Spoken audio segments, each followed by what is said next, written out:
podcast, which is Living with an Invisible Learning Challenge.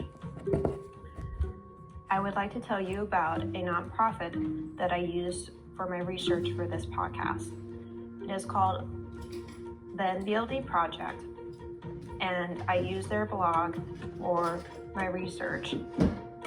They are a nonprofit that is based in New York and is trying to get NVLD back on the DSM, and they provide many resources for people with NVLD on their website. I'll provide you with the website for them in the podcast description. All proceeds from the ads on this podcast will be donated towards the NVLD project. Please feel free to explore the other topics on the podcast, and hopefully you will learn something new from them. I hope you enjoy today's episodes.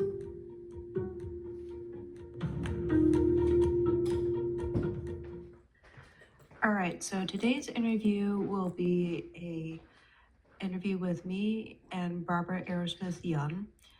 I'm going to be posting this interview because I want to do a break from the interview with Helene and me, because I want to start featuring Barbara and her program, Arrowsmith, and be able to talk to you about her and her TED Talk that she did in Toronto. So I'll give you a little bit of background about Barbara first before you listen to the interview. So this is from her website. So the genesis of the Arrowsmith program of cognitive exercises lies in Barbara Arrowsmith Young's journey of discovery and innovation to overcome her own severe learning disabilities, a description of which appears in the article Building a Better Brain, or in chapter 2 of the book The Brain That Changes Itself by Dr. Norman Doge.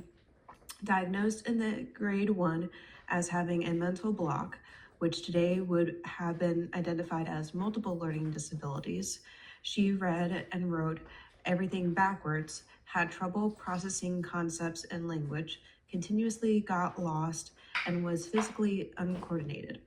Barbara eventually learned to read and write from left to right and mask a number of the symptoms of her learning disabilities through heroic effort. However, she continued throughout her educational career to have difficulty with specific aspects of learning. So that is a description for you of who Barbara is, and will give you an idea of what this podcast will be about. It will be about her program and how she uses it in classrooms, and comparing to how she used her program in classrooms before the pandemic, during the pandemic, and after the pandemic, to show those differences. And I had a lot of fun interviewing her, actually, and was really surprised when I got reached out from one of her people that works for her to do an interview with her. I was like, somebody with a TED Talk wants to talk to me. That was so cool. And I wasn't quite sure if it was real at first. I was like, do I want to make sure that this is true? Because I've gotten some emails that are just spam for my podcast before. And so I did my own research about Barbara before interviewing her to make sure that this was a true pitch for an interview, because usually I'm the one who goes and looks for my interviewees, not the other way around. So I wanted to make sure that it was real. And once I knew that, I responded to the email and set up a time that worked for Barbara and me, and the rest is history. So I'm gonna chunk this interview up into 30-minute blocks because it's a little long, and you will be listening to the first part today, and then you'll get the second part in 2 weeks. So I hope you enjoy the first part with me and Barbara. Okay, so good morning or good afternoon from wherever you're listening. I am here with Barbara Arrowsmith Young today, and I will have her, before I have her begin introducing herself, I would like to thank her and her team for reaching out to me to have this interview scheduled and be able to talk to her about her cognitive programs that she uses in the classroom, and a little bit about her TEDx talk as well. So would like to have you start by introducing yourself and let my audience know a little bit about you. Okay, well, thank you, Jennifer. I really appreciate having the opportunity to speak with you and to speak to your listeners. I'm sometimes find it a little hard to describe, what I do and who I am. I'm passionate about the human brain. Like my whole life has been a journey of understanding the territory of the human brain, both how it shapes us in terms of our understanding of our world, our understanding of ourselves, our understanding of other people, our relationship to all of those. And to me, what was really promising a number of years ago, recognizing this idea of neuroplasticity. So yes, our brain shapes who we are, but to me, what's really exciting is we can shape our brains. So, if there's a difficulty, when I was growing up, which was quite a while ago in the 1950s, there was no belief that our brain could change, like the belief that our brain was fixed at that time. And so if we had a problem, we had to learn to live with it. And so this work that I'm currently doing evolved out of my own journey because I was identified in grade 1. I had significant learning difficulties. And at a certain point, I thought there has to be a different approach. Like I wasn't satisfied just with compensating because that took so much energy and effort. And yes, there was benefit. And so that led me on a journey to put research together to create programs to stimulate functions in the brain, which then leads to better learning, better social emotional well-being. And currently my mission is to make this work accessible around the world. So we work with educators in, I think, 13 different countries. Wow. To make the work accessible. So kind of in a long-winded way, who am I? I'm the director and founder of Arrowsmith program, and I use Arrowsmith as my middle name. And my grandmother, it was her name, and she was a pioneer in a different way. So I feel like this was pioneering work when I started out, because it flew in the face of what people understood. Thinking that the brain was fixed, and if there was a problem, you couldn't do anything. And now we know that's not the case, but when I started, we didn't know that. So whether I'm a neuroeducator, I do research, and I'm just passionate about how we can support individuals, whether they're 5-year-olds or 95-year-olds, to enhance cognition, to have a better quality of life.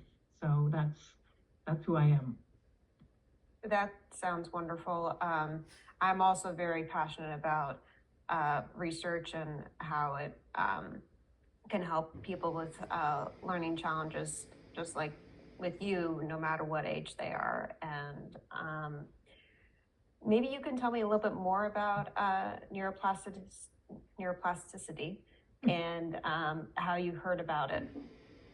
Yes, so it was interesting. It was in actually 1977. I remember it very, very well because it was kind of one of those pivotal moments that changed the direction of my life. I was in graduate school studying school psychology, doing my master's degree, and no accident. I mean, I was really trying to understand what were my problems, because I had struggled all the way through my schooling, very significantly.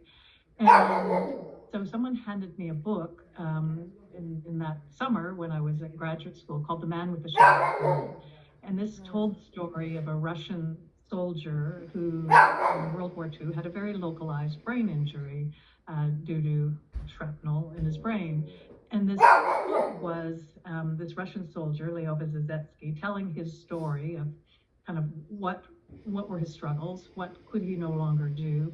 And then Luria, Alexander Luria, who was a brilliant Russian neuropsychologist, describing what was happening in this man's brain. And as I read this book, I thought, oh my gosh, this is me. Like I knew I didn't have shrapnel in my brain, but since birth, these parts of my brain hadn't worked the way they were designed to work. Because as this man was writing about, he couldn't understand fractions. I'd never been able to understand fractions. He couldn't tell time. Like he could do these things before the injury. Now he couldn't. He couldn't read an analog clock because he couldn't understand the relationship between the hour hand and minute hand. I was 25 years old. I couldn't understand. I couldn't read clock. I couldn't tell time because I struggled with that same difficulty. So this was the first piece of the journey. Was now I know what my problem is. It's part of my brain, or for me it was multiple areas of my brain that were under functioning or underperforming for some reason, which were interfering with the learning process.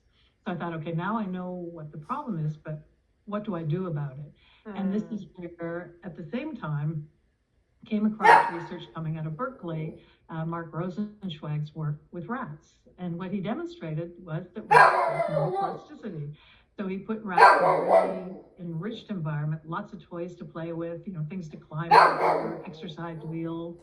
And what he discovered was the rats that got all this extra stimulation, their brains changed physiologically, and they were better at being memory. So the brain changed, led to improved performance of learning compared to the rats that just had a whatever normal rat environment is.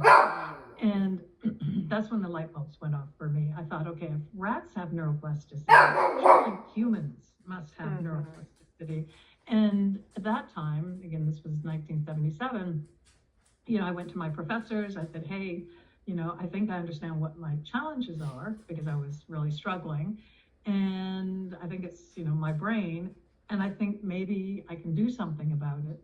And I was told by all my professors, basically they said, first of all, there's no neuroplasticity, or if it exists, it kind of stops at age 10. Well, I was definitely old, age 10 at that point. And then they also said, and learning difficulties aren't necessarily related to the brain. I mean, again, this was 1977, and that was the belief system. But I was very lucky. I had a father that was very wise. He was an inventor and a scientist. And he had told me many years before, he said, if there's a problem in the world and no solution, he said, it's your responsibility to go out and try to find a solution. And then he said, if the world tells you you can't do it, don't listen. He said, this is how science goes forward. So I thought, okay, these people are saying X, but I don't need to listen. I could be totally wrong, but I think this is a reasonable hypothesis. And what do I have to lose but time? And I was struggling so much anyway. So I thought maybe I can create exercises or programs or tasks that make those parts of my brain work that are underperforming. Just like, if you go to a physiotherapist and you have a very specific injury in a very specific area, they're going to give you exercises for that area, not a different area, right? They're not going to tell you use a different area to compensate. They're going to try to stimulate and work where the underperforming muscles or tendons or whatever they are. And so I thought, okay, I need to try to create an exercise that's going to make that part of my brain work really, really hard to see, can I stimulate, neuroplasticity? And so I started the first exercise using clocks. Not that I wanted to learn how to tell time, which I did, and now I can read a clock, but I wanted to make my brain process relationships, because Lurie had talked about somebody with the difficulty I had couldn't process relationships. They couldn't do cause and effect. They didn't have insight. I had no insight into why things happened. So socially, my life was, a real challenge because I didn't understand why people did things. So the idea was, if I could make my brain process relationships over and over and over again, and then make those relationships more complex by adding additional hands, so a third hand and a fourth hand, maybe it would be like weightlifting for my brain. And what I found was I got to a certain level in that exercise, and it was like the fog lifted, everything changed in my world. And it was, all of a sudden, I was living proof that yes, there was human neuroplasticity, which only made sense. And now we know it's obvious, yes, there is. But at that time, it wasn't because after I got to a certain level of the exercise, I could listen to people's conversations. Like before, I would listen to what somebody was saying and I would smile because I didn't really understand and hope they didn't ask me a question because I probably wouldn't understand. And then I would memorize it because I had a really good auditory memory. So I would memorize, I would walk away, and like a little tape recorder, I would play that conversation over and over again. And then maybe 2 hours later, I'd say, oh, that's what that person was talking about. And that's what they meant. But that person didn't wait those 2 hours for me to understand. So it was very lonely. I wasn't really part of, human discourse because I didn't understand in real time. So I talked about, I lived in lag time. I was always hours behind everybody else in getting things. And sometimes I never got them. So now I could listen to somebody and understand as they were speaking, and I could actually interject an appropriate comment, understand their response. For the first time, I was part of human discourse, and that was profound, more profound than now I could understand mathematics, which was great. Now my reading comprehension improved because I could read material and understand it. But I could have conversations and understand people and relate to people. So to me, that's what's so profound about changing the brain is it's not just reading, writing, and arithmetic. It mediates our whole relationship with sense of self, sense of others, relationship. And because I have a really strong visual memory, every night as I would be drifting off to sleep after doing this exercise, scenes would play in my mind's eye from like grade 1, grade 2, grade 3. And I would think, oh my gosh, that's why that happened. That's why this person did that. And it felt like, I talked about how I had a very fractured and fragmented sense of myself. It felt like all these puzzle pieces that didn't fit together. And over that process, it felt like all these pieces started to come together into a coherent human being, right? It was really profound. So again, much more than just academic changes. So that to me proved our brain is capable of change, and that change can be very, very profound. So then I went and created more exercises. I had a spatial problem. I couldn't read maps. I always got lost. Whenever I went someplace new, I added in what I call lost time. So I'd always give myself an extra half hour to get lost several times before I found where I was supposed to go. I couldn't read maps. So I created a different exercise for that part of my brain. Now I travel all around the world. I can read maps. I can navigate. And then I had a part of the brain that controls knowing where one part of your body is in space and really registers sensation. So for me, I struggled, if I put my left hand on the hot burner, my brain would tell me pain because it registered the sensation, but it didn't register the location of the sensation. For most people, your brain, you put your hand on a hot burner and immediately you pull it off because the brain tells you where those pain signals coming from. My brain didn't. So I learned very early that I had to watch the left side of my body to be safe, right? And so I created an exercise for that because it was I was a danger to myself. And now I can register sensation on the left side of my body, right? I know where that left side of my body is. I'm not clumsy. And growing up as a child with that difficulty, I was not good at sports, right? Because obviously you don't know where your body is in space, and you're on a baseball team, you're not really an asset to that team. So I was always the last child picked for any sports activity at school. So, for me, I struggled academically, I struggled socially, and I struggled in sports. There was kind of no place that I really fit in my schooling. And after I created these exercises and saw the benefit, my world just opened up. I mean, I don't know how else to describe that. And then I thought, this is amazing. I don't want to just be the person that benefits from this. I want to help other people. And that's how this work was born. And I started a school in Toronto, which is where I'm from, in Canada. And then a number of years later, I thought, I have to take this work out of just my school in Toronto, and I have to work with educators around the world to be able to reach children in their schools. And so that's kind of what we do, is we work with schools, educational organizations, also learning centers, to bring this work to students in different parts of the world. And so we train those educators, we support them, we have a big support system, we have all the exercises, we track all of the student data, we do ongoing professional development, because our commitment is to the individual that's engaged with the work, and to do that, we have to support the people that are delivering the work. So, so I'm passionate about that, you know, and I travel now a great deal, you know, doing presentations, talking to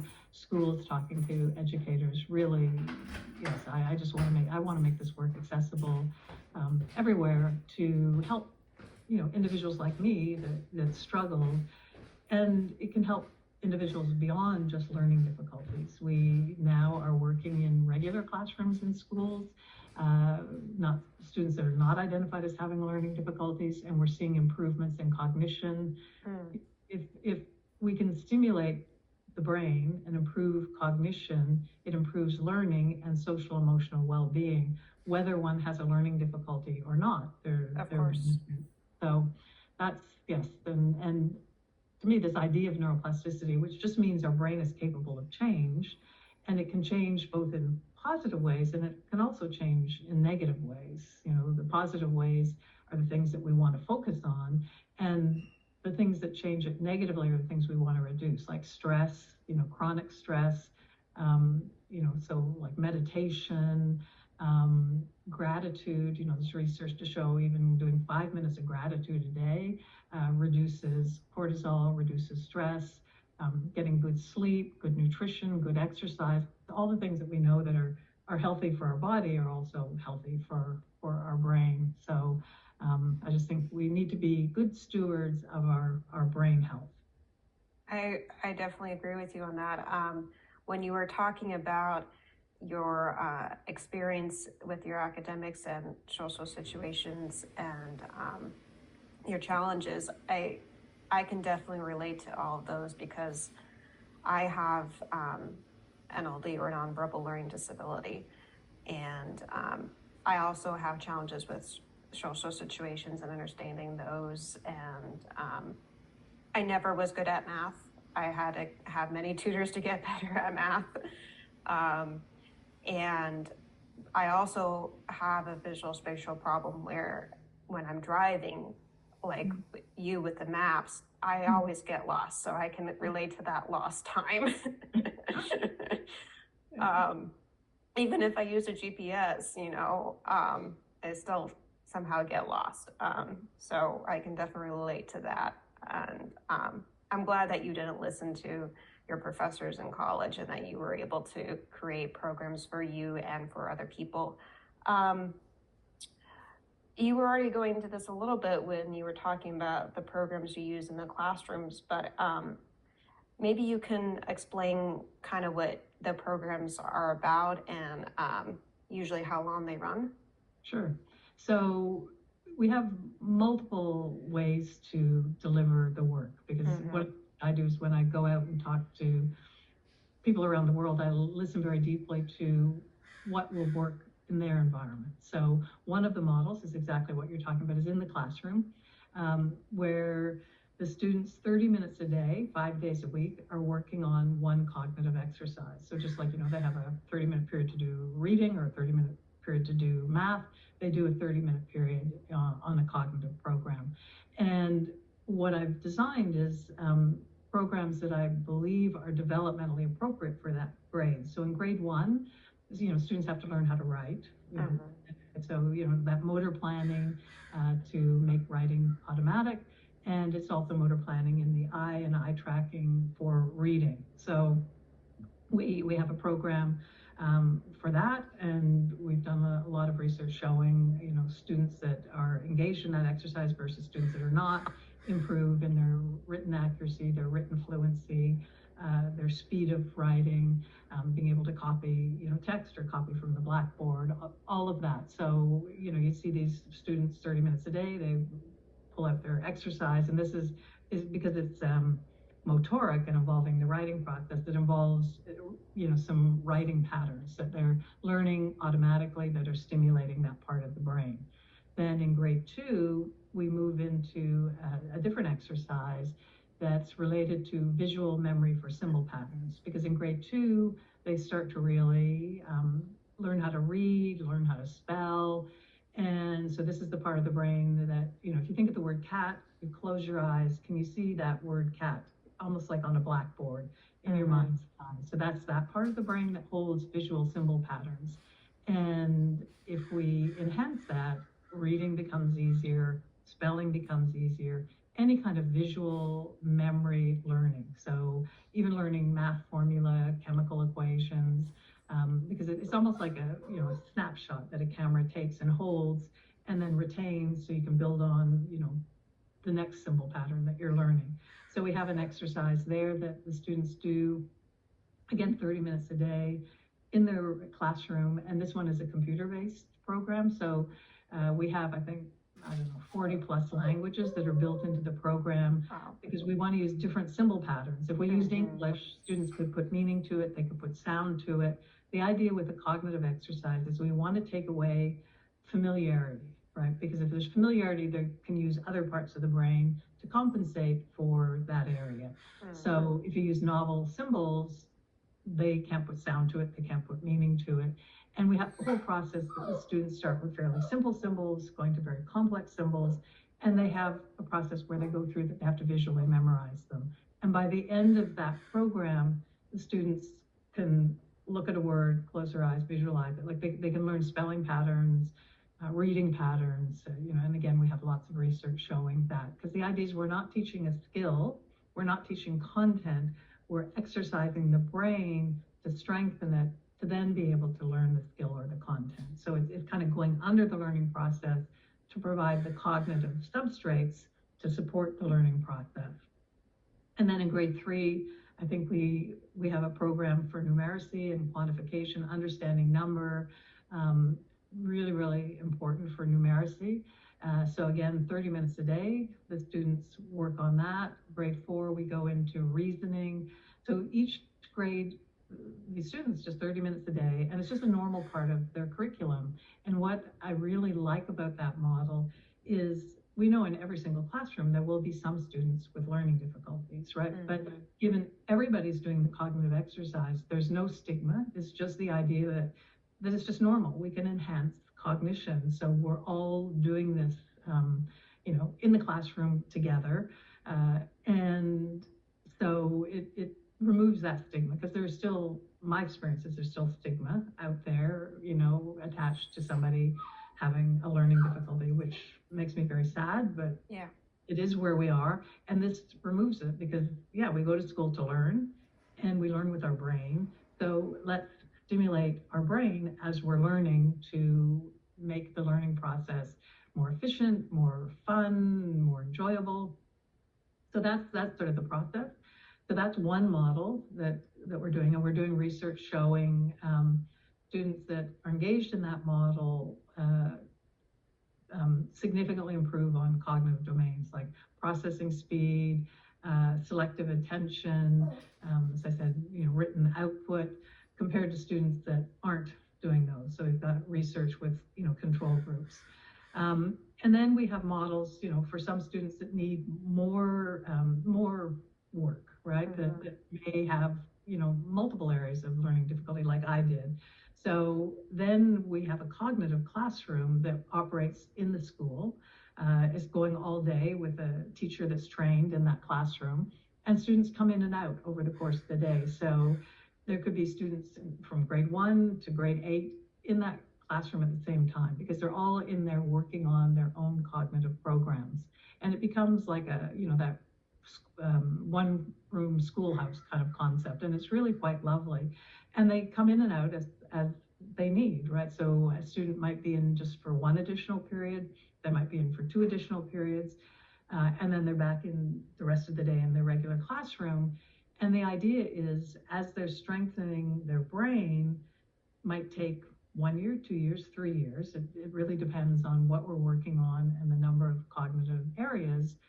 But the end goal is that they're fully integrated back into their regular classroom with strengthened cognitive abilities, and they don't need any more work. Like they've strengthened the brain. The brain is now doing what it's designed to do. It's learning in the regular classroom, and they just continue on with the rest of their academic career. And that's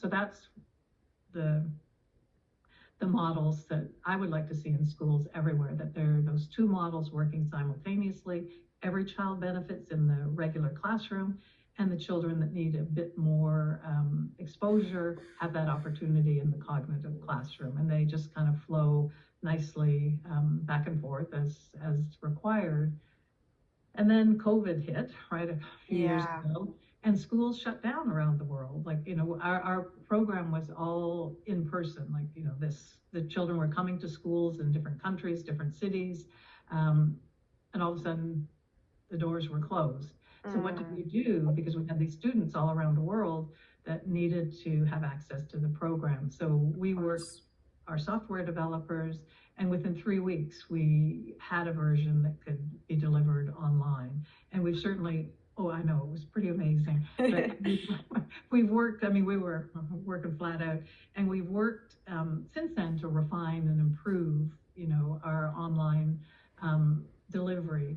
And I'm a big data geek, so I always track data to ensure that if we operate in a new way, are we getting the same results? Like, are we benefiting in the same way? So we analyzed hundreds of thousands of data points over, the year of COVID, or year and a half, however long it was that schools were closed. And what we saw, we're getting exactly the same results, which was really exciting. Because this work is different than curriculum. Like, it's really, there's a lot of mastery motivation built in. There's lots of goal setting, attainment. The student is knowing what they're working on and why they're doing it.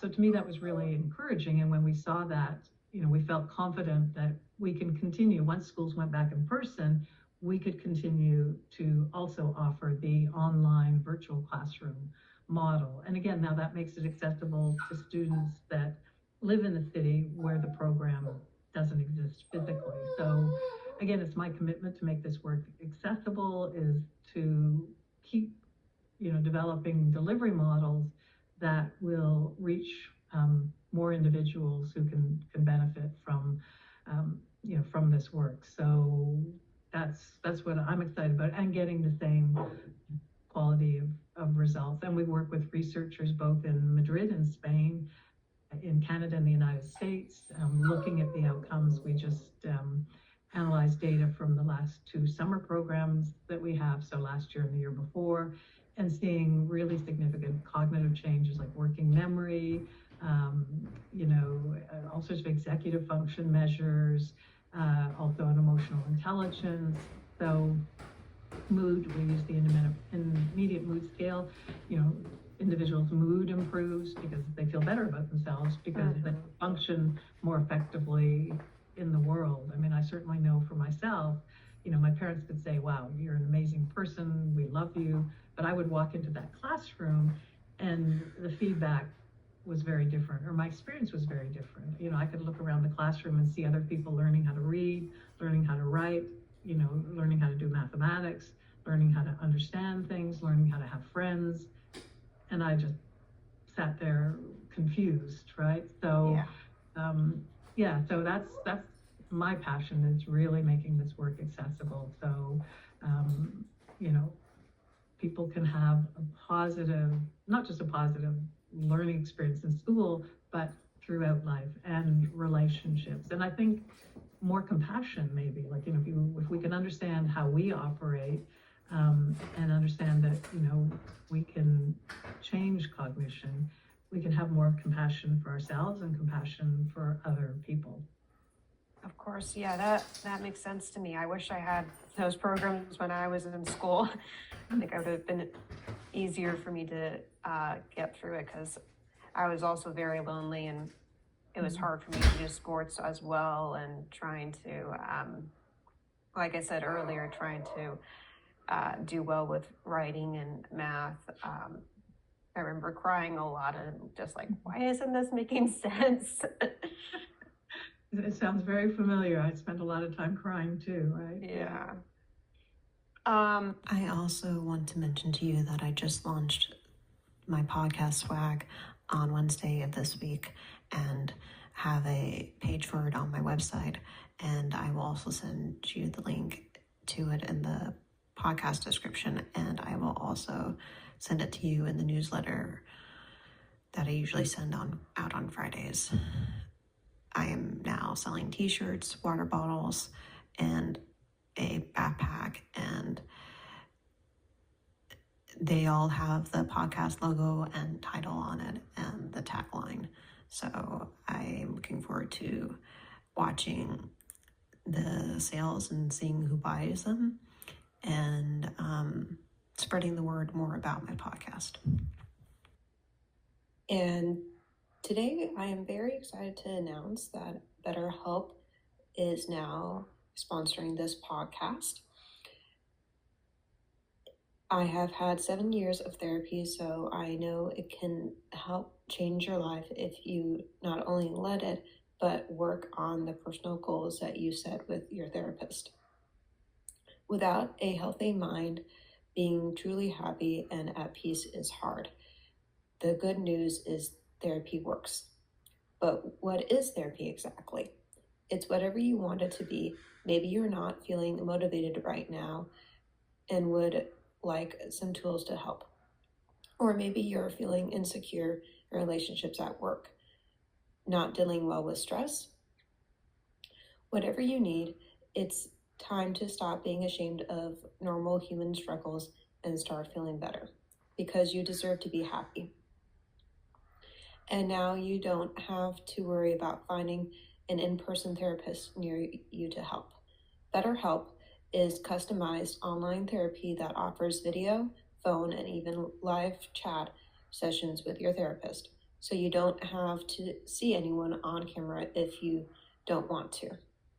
It's more affordable than in-person therapy, and you can start communicating with your therapist in under 48 hours. Join the millions of people who are seeing what online therapy is really about. It's always a good time to invest in yourself because you are the greatest asset. And special offering to listeners of Living with an Invisible Learning Challenge, you can get 10% off your first month of professional therapy at betterhelp.com/ I'll put in the link in the podcast description for you. That's BetterHelp, HELEP. Thanks again to BetterHelp for sponsoring this podcast.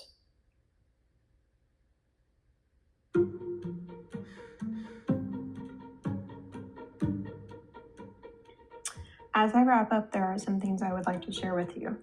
I do have a website for this podcast. It is called livingwithnld.com. I also have a Facebook and Instagram page for this podcast. It is called Living with NLD. I will include the links for those in the description.